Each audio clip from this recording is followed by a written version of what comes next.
Why is gun violence a big problem in your community? It is important because too many teens are dying from gun violence.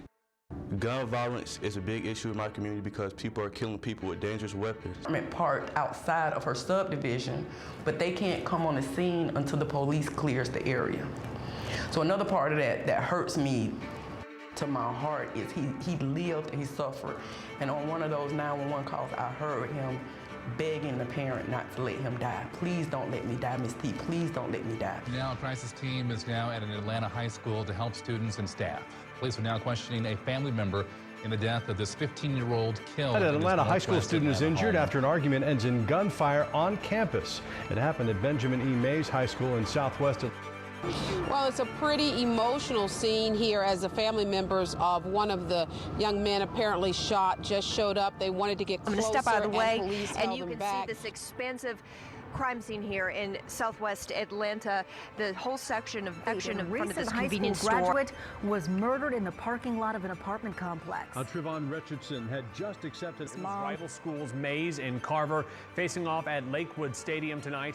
A short time later, police were called about a shooting at Has been a nightmare for his mom. Rival schools Mays and Carver facing off at Lakewood Stadium tonight. The city of South Fulton. And to make matters worse here, folks, still no word from police as to suspects or a motive. Ashley Johnson joins us from the Bridge, which is the nerve center of our newsroom. And Ashley, what do we know about the victims tonight? Well, Ron, this evening we went to the home of 16-year-old Grant Payton, who was killed while visiting a childhood friend. As you can imagine, today has been a nightmare for his mom, as well as the families of the two other teens involved. I had this amazing son, cool kid. I never had any problems with him. We were very, very, very, very close. I bought him anything he ever wanted because he deserved it. A and B student, cool kid. Always wanted to work, never met a stranger, really outgoing personality, silly. And on May 29th of last year, he went to go visit some friends. They were going to McDonald's. They took a trip to McDonald's. They were playing Fortnite at first. And some older kids were at his friend's house. They took a trip to McDonald's. Some kids followed them back from McDonald's. And once they arrived at the parents' house, they were sitting in the car listening to music. Grant got out the car to throw something away, and the robbers that were running behind the house asked him to give it up. He said he didn't have anything, and then when he saw them with a gun, he started to run, and they started shooting at him. So unfortunately, he lost his life. I had just spoken to him, and our last conversation was, what time do you have to go to work? And he says, I have to be at work at 10 o'clock, Mom. I'm like, okay, I'll pick you up tomorrow morning. No, he said, I have to be at work at 1. I said, I'll pick you up around at 10. He said, no, pick me up around 11.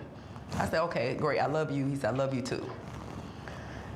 3 hours later, I was getting knocks on my door saying that he was dead. Not he had been murdered, he was dead. His friends knocked on my door and they were like crying. I didn't even know, my body just went into shock. So the last time I spoke to my child, he was very excited about going to work, very excited about his job, and then somebody murdered him for nothing. I never been so hurt in my entire life, like where I just wanted to die. You know, like I literally couldn't, I remember going home from the police station, like I couldn't cry. I couldn't even cry. I was just in shock. I'm never gonna see my child again. This child he was walking out the door, he was so full of life, you know, just happy, go lucky. And he didn't come home. I didn't have a chance to say goodbye. You know, he was just snatched from me. You know, as a mother, you know, I'm thinking, because I saw, you know, his crime scene photos. I was, you know, like what was going through his mind as he was laying there. You know, 20 minutes is a long time for you to be hurt and nobody's able, you living for 20 minutes. You know, what was going through, and when you losing blood, although the blood can't go to your major arteries, like your heart, your major organs, your heart, your liver. So he's gasping for breath. That's an awful way to pass. So it's a lot of things that I have, a lot of things that I've gone through when it's related to Grant's death. What do you think about the deaths of teens due to gun violence?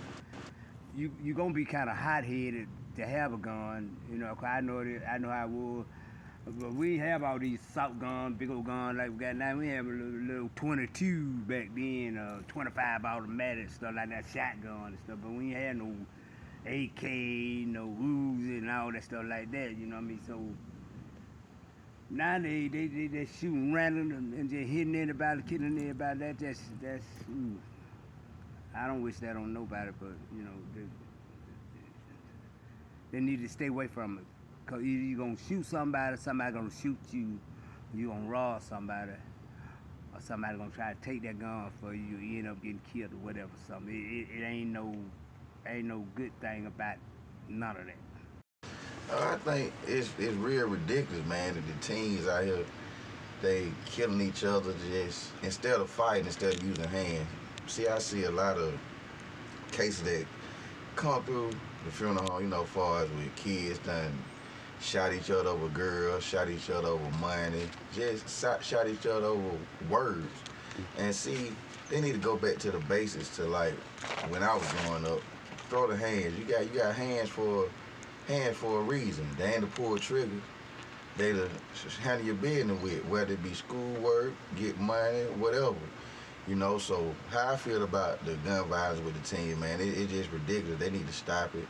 They need to get more focused on the future, and start thinking about it now, because I'm getting tired of seeing the youth come off in the funeral home, man, with that doggone head shot up, shot in the chest. I seen the case, man, where a girl got stabbed over a piece of candy. So, just start the violence, man. That's all I got to say about it. It's ridiculous.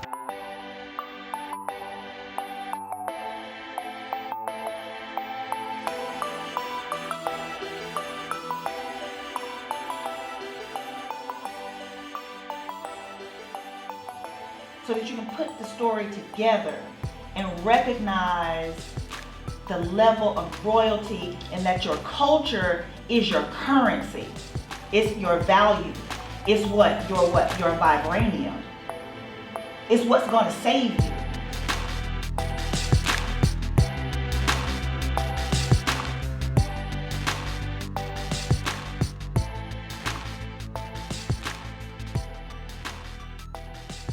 How do the lyrics of hip-hop influence the understandings of guns and hip-hop? Today's hip-hop, it feels that it's pro-Second Amendment, pro-protecting oneself. But on the other hand, when you go deeper into the lyrics, it feels as if that today's lyricists are allowing the glorification of guns and negative influences on the community to prosper. And it's just negative. Like, when you hear the lyrics, it's just not there when it's supposed to be. Hip-hop, the lyrics, they glorify guns more than trying to protect the youth.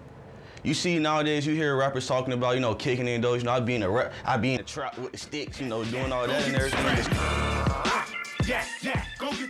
Back in the days, they would say don't use it or use it as a good cause.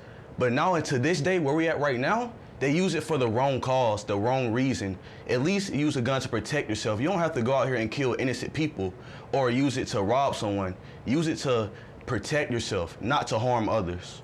The way they influence hip-hop music today towards a woman is disrespectful.